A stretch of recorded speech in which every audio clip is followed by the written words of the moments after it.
Out of work, but not yet out of hope. Youth unemployment is at a 2-decade high, and the government has responded with a boost for would-be apprentices, like these.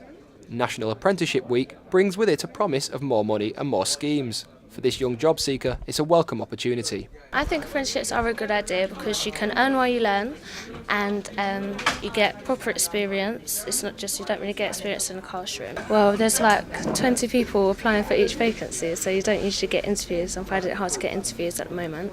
Once I get an interview, I've always got the job, but it's just getting interviews which is hard.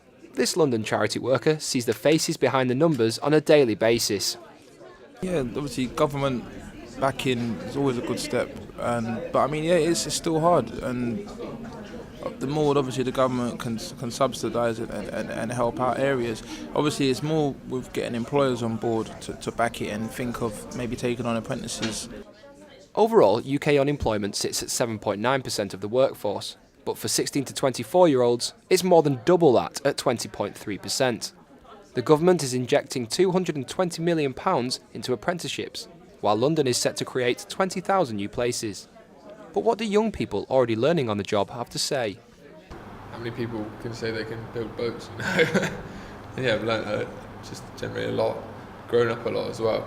I think this is only one part of the picture, but we're just very glad that they are actually continuing this investment in apprenticeships, because as you quite rightly said, there are lots of areas at the moment where there are cutbacks, and for them to actually be putting this money into apprenticeships, it's something that we think that we can work with them.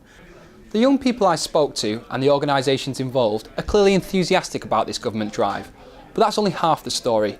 Potential employers need to be convinced too.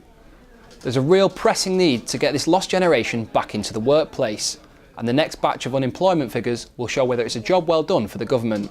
Michael Greenfield for City News.